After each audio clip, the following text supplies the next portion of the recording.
You are listening to Skin, Earth, Vitality, the podcast where ancient wisdom meets modern vitality.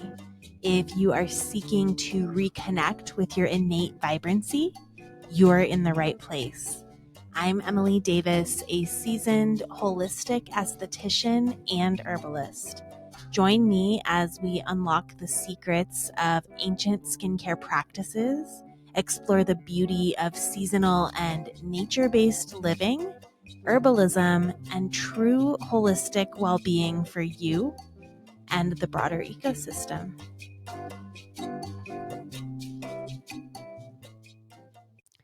Please remember that the information I share in this podcast is based on my personal and professional experiences and is intended for educational and informational purposes only. It is not individualized skincare advice, nor is it medical advice. I encourage you to take charge of your own health decisions and listen to your body, seeking out the resources and professionals that best support your wellness journey. Welcome back into Skin, Earth, Vitality. This is episode 28, and that's my lucky number. So I prepared a juicy episode for you today.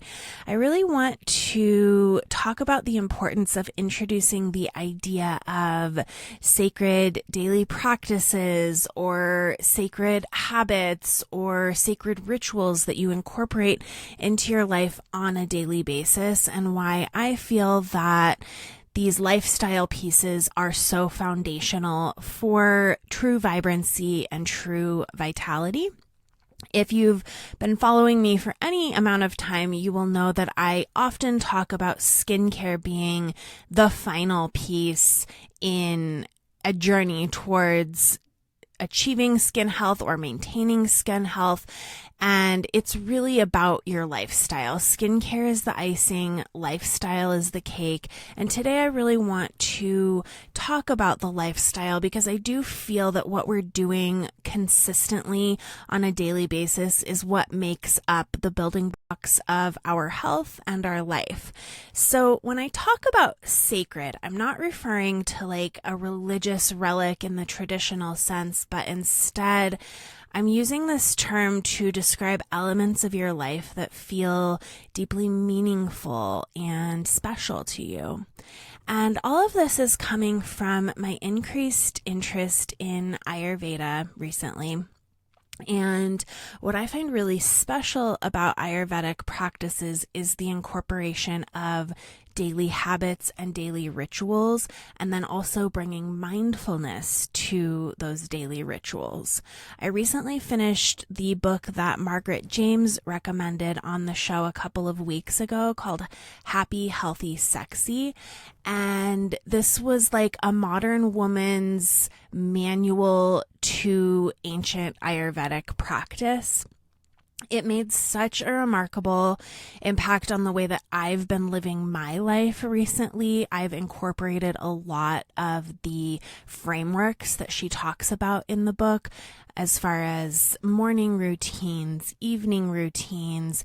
I feel like I've been on a path for a while of trying to live more in season, but that was a really big aspect of this book as well.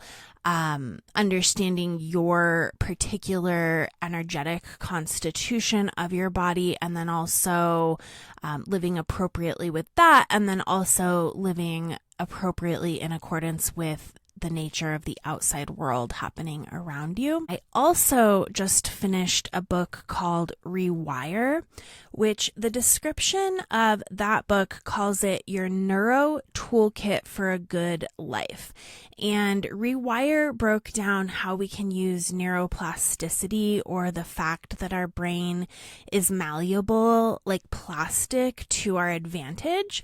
And with this information, we can change our beliefs and our habits can change our beliefs.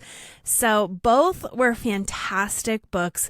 both brought the topic of putting deeper importance on the things you do consistently every day in order to increase feelings of happiness and contentment with life. So in this episode, I want to explore how connecting with these sacred aspects can enhance your overall well-being, your vitality. And this isn't about creating a 5-hour morning routine. It's about picking what works for you and then leaving the rest.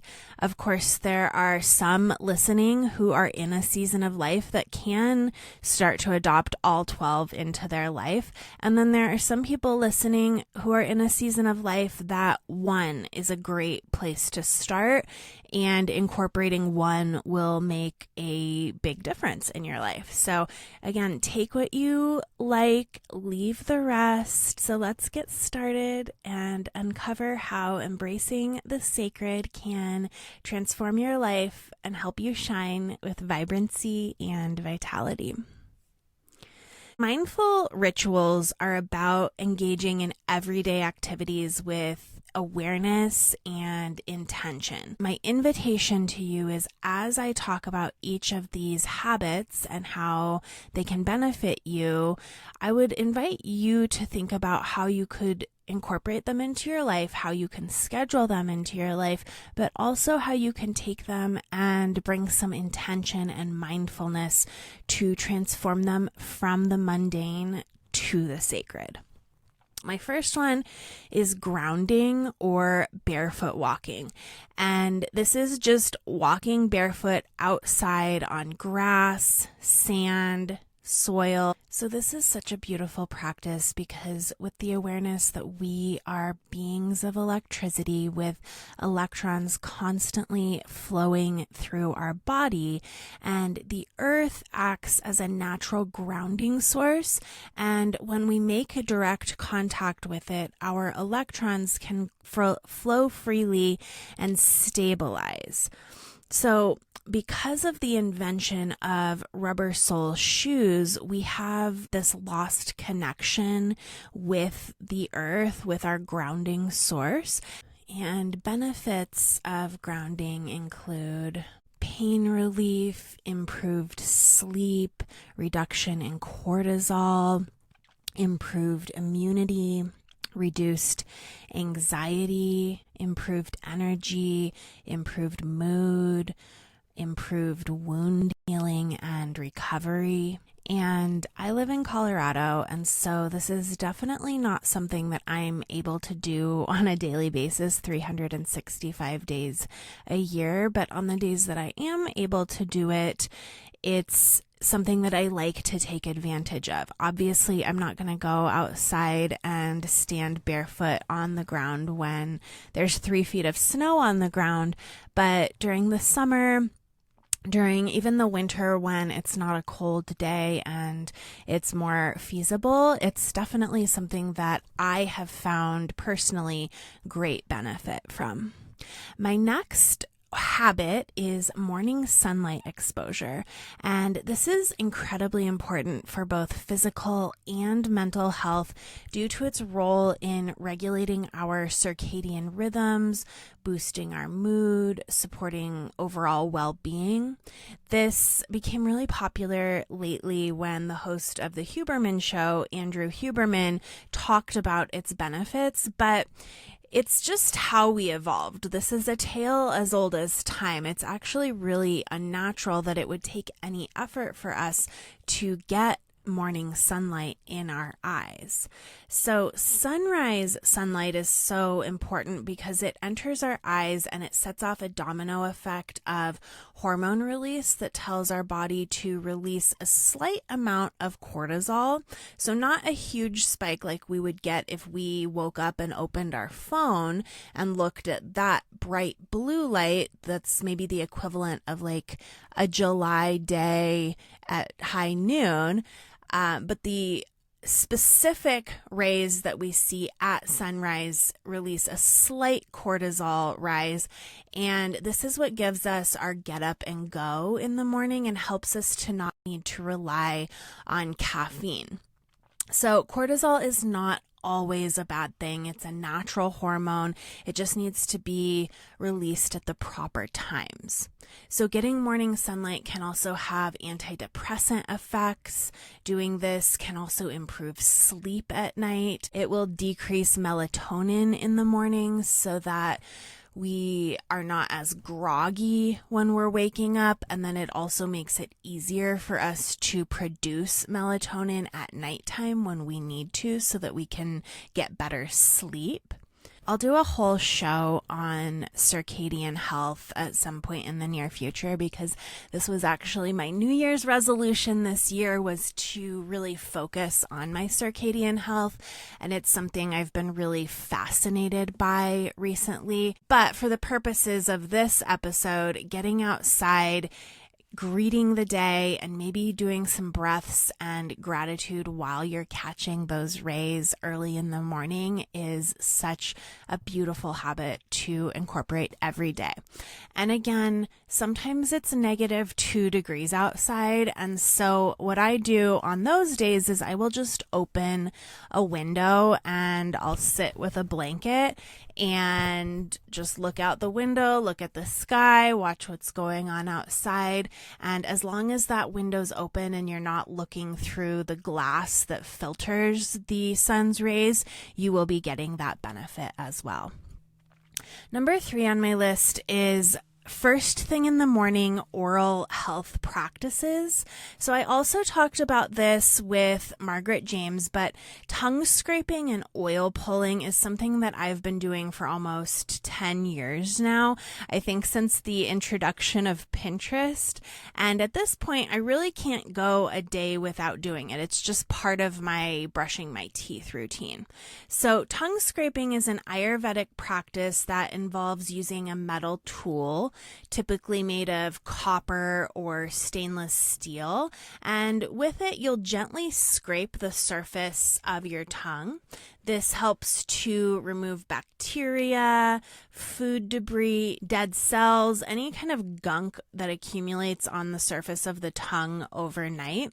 And this can, of course, lead to bad breath and negatively impact oral hygiene. And the idea here is that toxic buildup that wasn't properly eliminated can accumulate on the tongue at night while the body is busy detoxing. Ayurveda calls the toxins in our body ama, and by scraping the tongue 5 to 7 times, we can help to remove this. Oil pulling is another Ayurvedic oral hygiene practice that involves swishing oil, which is often coconut or sesame oil, around the mouth for 15 to 20 minutes. This practice is also believed to draw out toxins and promote oral health. And oil pulling can help to reduce plaque, prevent gum disease, again, combat bad breath by removing debris and bacteria from our teeth and gums. And it also helps to keep the mouth moisturized and soothe a dry mouth and throat. So beyond the oral health benefits, oil pulling is thought to support our whole body detoxification because oil is so drawing that it pulls toxins out. And I definitely see this because, not to be gross, but it does pull mucus. And with mucus, its primary function is to trap particles like dust, bacteria, allergens, anything that's preventing them from entering the deeper tissues of our body. And when mucus builds up, it can contain not only these trapped particles, but also metabolic waste and environmental toxins that the body is trying to eliminate. One thing that I will recommend is spit the oil out in the trash. It's really bad for your plumbing to spit it down the sink every day or to even spit it into the toilet. So now, which I've done both of those in the past, and now I only spit it in the trash. This is definitely something that you can habit stack with. So it's 15 to 20 minutes. So that's usually when I'll put the oil in my mouth and then go outside and do some grounding. Maybe I'll practice some gratitude, do some breath work through my nose, or I'll start getting my kettle going, getting stuff going for the day. Another option for this is I will sometimes do my facial massage with face cupping. You don't necessarily have to swish the oil the whole time. That can get really exhausting for the muscles of your mouth. Also, just holding it in the mouth will help a great deal. Okay, number 5 on my list is warm water first thing in the morning. I love to add lemon and ginger to this, but the whole point and the reason that it needs to be warm is that in both Ayurveda and traditional Chinese medicine, our digestion is seen as like this fire that we stoke, and we want to keep this fire going so that our digestion is working optimally, so that we are absorbing and assimilating the food and nutrients that we're taking in.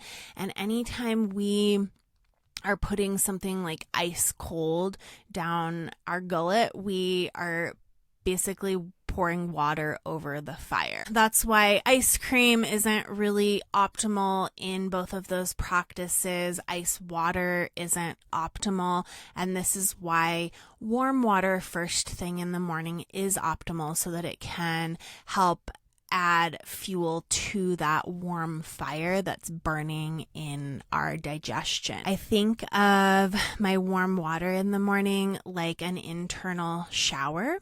The early hours are really crucial for eliminating toxins that have accumulated overnight.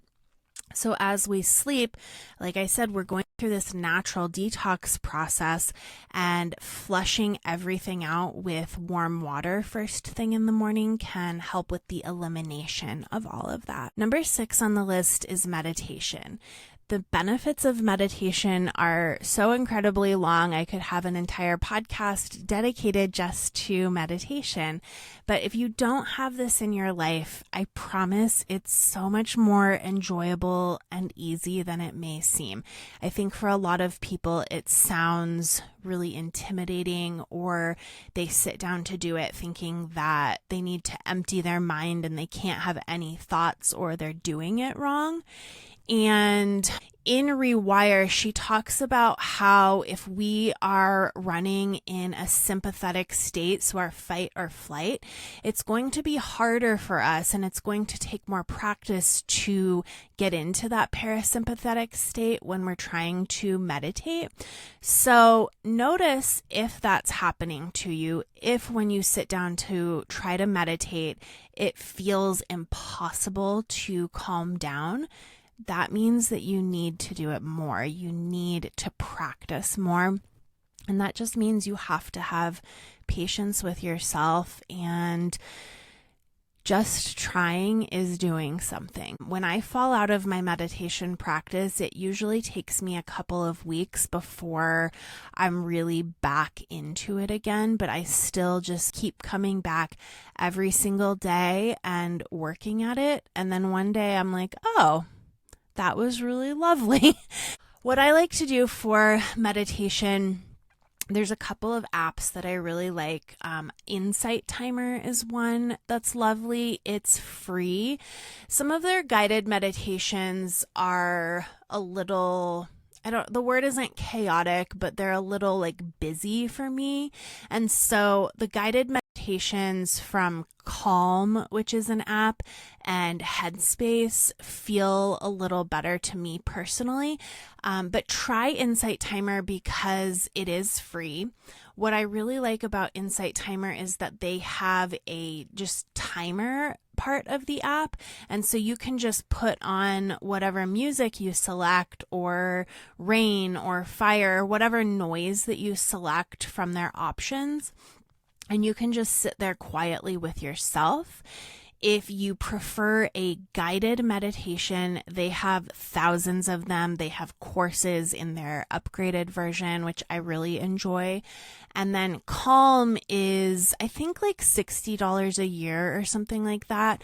And they have daily meditations where it starts out guided, and then you get like some white space that has, the rain or the music in the background where you can try to center your mind, and then she comes back in with the guide. And that's how I started my meditation journey, and I really appreciated that.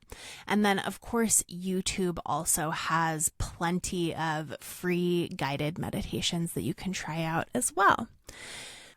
Meditation is amazing, and it's fantastic for both mental health and physical health. I had a client in recently who I hadn't seen in a few months, and her skin had made such huge strides. Before, we were working on quite a bit of congestion that she was dealing with her skin. That was her biggest concern. And so for a couple of months, we had been working on that, and it was getting better. But when I saw her after that couple of month hiatus, her skin had 0 clogged pores. Like, I couldn't find a single one. And I was like, what have you been doing? This is amazing. And she said that the only thing she had changed was that she was doing 100 minutes of meditation and breath work every day. And I fully believe that this was what changed her skin. It is so amazing the effects that reducing chronic cortisol can have. And then also with the breath work, just that increased oxygenation. And then every time we're doing deep belly breaths, we are actually activating our lymphatic system, which has a lot to do with clogged pores on the face. So I was amazed. I was like, oh my gosh, meditation is the best skincare out there. And I really would highly suggest you just give it a try and give it some time and give it some patience. And I know that there's a specific meditation out there that will work for you. You just need to find it. Number 7 on my list is walking. I feel like walking is so underrated. Walking every day can help to improve cardiovascular health by increasing your heart rate. It can enhance circulation, lower blood pressure. It supports weight management and boosts metabolism. It strengthens muscles. It improves your joint flexibility. It's supportive to healthy bones. And it's also going to provide a natural mood boost, reduce stress and anxiety, release endorphins, which are our feel-good hormones. And also, last but not least, this is going to get our muscles pumping lymph fluid, fresh lymph fluid that's going to bathe all of our cells. It's also a great time to get your morning sun rays in. It's just, I cannot say how amazing taking a really long walk, like an hour-long walk every single morning, will change your life. The next one is new to me. So this is Ayurvedic nasal care. So the idea here is that our nasal passages are directly connected to our brain and our nervous system. They're vital for cognitive function, mental clarity, emotional balance. And nasya is the practice of administering medicinal oils into the nasal passages, which helps to cleanse and lubricate our sinuses and the nasal cavity. And I recently started doing this from my conversation, or actually it was a workshop with Margaret James. We talked about it on her show when she was here on the podcast as well. But you basically take oil and you put it into your nose. She recommended to tip your head back and put about 5 drops into your nose and then sniff it up your nose. And I will link the one that I purchased. It was from Pavani Ayurveda. It's their nose oil. And then I also got their neti pot and the neti pot salts. And I've been doing that as well. I never was a person who even thought about my nasal cavity before. I don't really tend toward sinus infections, things like that.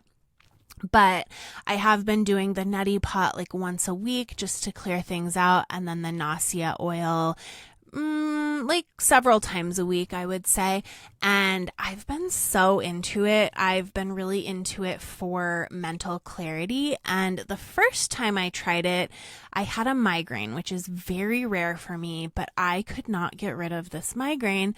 And we were out of Advil, which I'm not opposed. Like if it's an emergency and I am in dire pain, I will pop some Advil. But we were out. And I had nothing, and I was like, oh my gosh, and ginger wasn't helping. None of the things were helping. And that was the day that the nose oil arrived. And so I went out, I got the package, I opened it up, and it was just my intuition. I was like, I wonder if this would help for a headache. So I Googled it, and Google said that it was an Ayurvedic treatment for migraines. And I was like, okay, I have nothing to lose. I'm about to throw up. It's horrible. So I did the nausea treatment, and I swear to God, within 10 minutes, it was like there was never any pain at all. Literally nothing. And so ever since then, I've been a huge believer. Okay, number 9 is nutritive herbs. Nutritive herbs are a class of herbs that support our body's health through their rich nutrient content. When I was in herb school, they basically said these are the herbs that you can start pretty much anyone on. This is a great place to start, is with nutritive herbs. And that's not to say that every nutritive herb doesn't have drug interactions. So again, especially if you're on medication or if you have any type of health concerns, please make sure to do thorough research prior to ingesting any herbs. But nutritive herbs are packed with lots of vitamins, lots of minerals, and antioxidants, and they're all about building up the body with nutrients.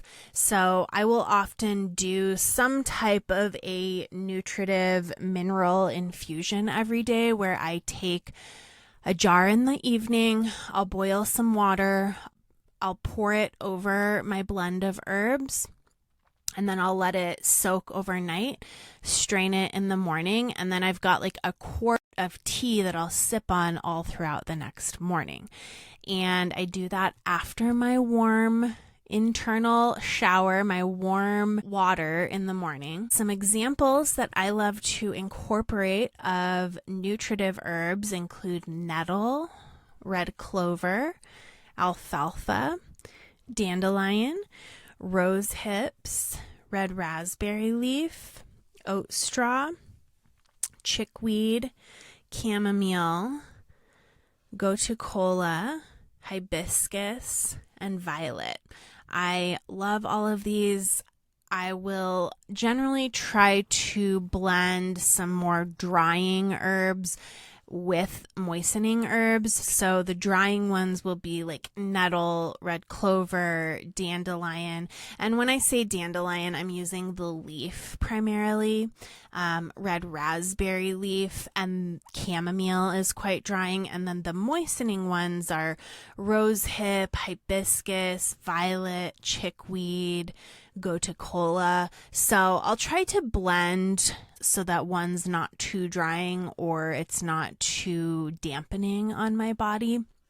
And all of these are, for the most part, pretty cooling to neutral. So I might throw in some ginger to add a little heat to the mix as well. I really love ginger and love to add it to everything. Okay, number 10 on my list, daily cleaning and decluttering of your space. This is so energetically important because it's going to create an environment that supports your mental clarity and your sense of abundance. It's also going to allow for a smooth flow of energy. It's going to reduce distractions and promote a very calm and focused mind. So this can help to alleviate stress and improve your emotional balance. And then we're also going to be clearing away mental and emotional clutter when we're clearing clutter. So this has become part of my nighttime routine. Before I do anything else, I just go through the house. I put any dishes that are in the sink in the dishwasher, or if I need to empty the dishwasher, I will run a quick vacuum. I got influenced and got a Dyson, and it's the best thing in the world. I don't know why it makes vacuuming so much more easy and quick, but if you're on the fence about buying a Dyson, I would say do it. It's been game changing for me. It's changed my habits around vacuuming because now I just run it every single night before I go to bed, and I wake up and the floor is always clean the next morning. Also, making your bed in the morning. I shamefully have not always been a bed maker until really like the pandemic was when I got into a really good habit of making my bed every single day, and adopting that habit changed my mindset about habits because I just forced myself to do it every single day. And now I'm like, oh yeah, habits are easy. You just have to have the discipline to do it. And I think that cleaning every day is such a big reminder of that. Number 11 is cooking for yourself. And I think it's really unfortunate that cooking for yourself has become somewhat of a privilege, a time privilege, potentially a financial privilege, potentially a location privilege. And I think that there is so much wrong with that on so many levels. It's a lot to unpack, but if you are in the position to, I highly recommend cooking for yourself every day and working to put yourself in the position to cook for yourself every day, because infusing love into your food versus some random person who has made your food for you is so profoundly important, both for physical and emotional well-being. Because when we prepare our meals with intention and care, we're nourishing our body with wholesome ingredients, but we're also creating a connection between ourselves and the food that we consume. So this can transform mealtime into a ritual of self-care and mindfulness. And I feel that this will enhance the flavor and the nutritional value of your meals. So it's going to help foster a positive relationship with food. It's going to promote healthier eating habits, promote mental clarity and emotional balance. And this is just going to ensure that you receive optimal nourishment.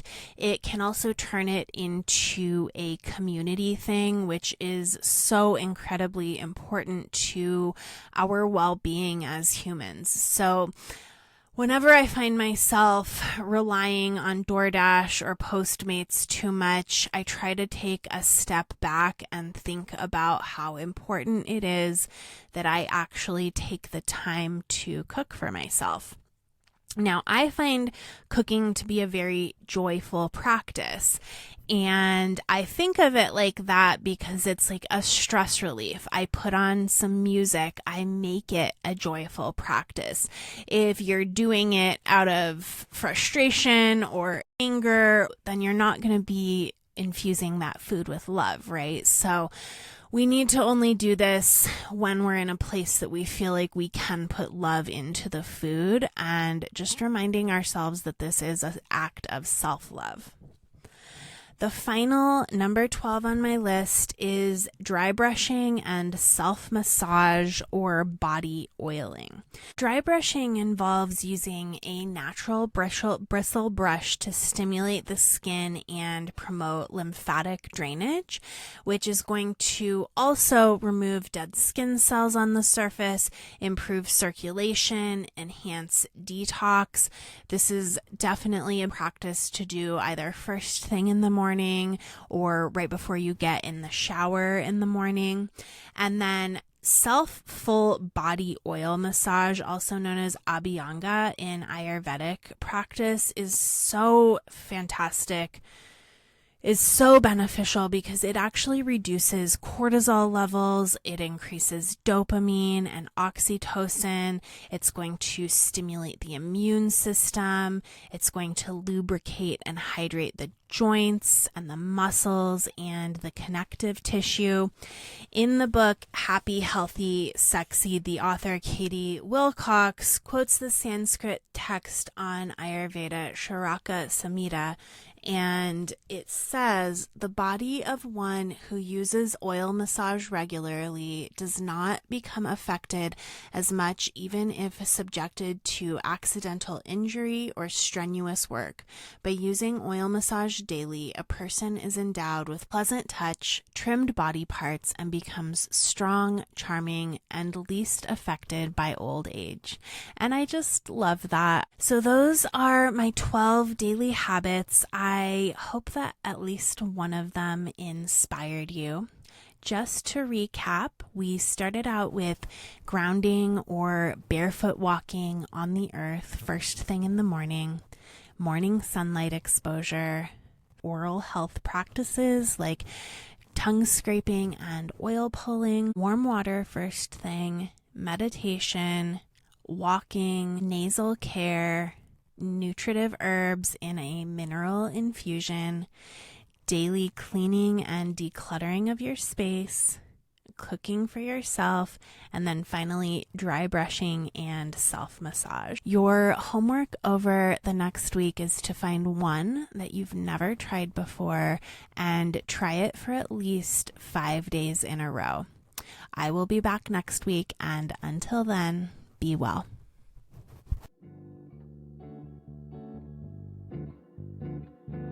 You've been listening to Skin, Earth, Vitality. If you liked what you heard today, consider giving me a 5-star rating. It helps other people just like you find the show. You can shop products and find all of my offerings on my website, stratumaesthetics.com, and follow me on my social channels at Stratum Aesthetics.